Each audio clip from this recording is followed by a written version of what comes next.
And Mahabharatam అనేది ఎప్పుడు మైండ్లో వెళ్తానే ఉంటుందండి. ఎవరిల్లు? అదే సినీ యాక్టర్ సావిత్రి. నాకు సావిత్రి తెలీదు, సావిత్రి గారు మాత్రమే తెలుసు. అయినా మీరెవరు? ప్రజావాణి పత్రిక నుంచి వచ్చాము. సావిత్రి గారి మీద కథ రాస్తున్నాను. ఆమె గురించి రాయడానికి మీకేమో రాస్తుంది? సినీ స్టార్ మీద కథ రాయడానికి అర్హత ఎందుకండి? కావాలి, రాయాలంటే అర్హత కావాలి. 10 రూపాయలు ఉంటే రూపాయి సహాయం చేయడానికి ఆలోచిస్తాం. అలాంటిది ఆ దగ్గర ఏం లేనప్పుడు ఆమె అవార్డ్స్ అమ్మి మరి సహాయం చేసింది. వ్యక్తిత్వం గురించి రాయాలంటే అర్హత కావాలి. ఎన్ని తరాలు వచ్చినా ఆమెలాగా మీకు అర్థం కాదు. వెళ్ళండి వెళ్ళండి.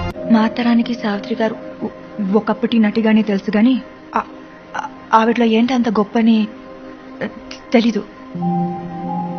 నేను దీన్ని అందరిలాగా ఏదో ఒక కథలా రాయను. అర్హత సంపాదించుకొని రాస్తాను.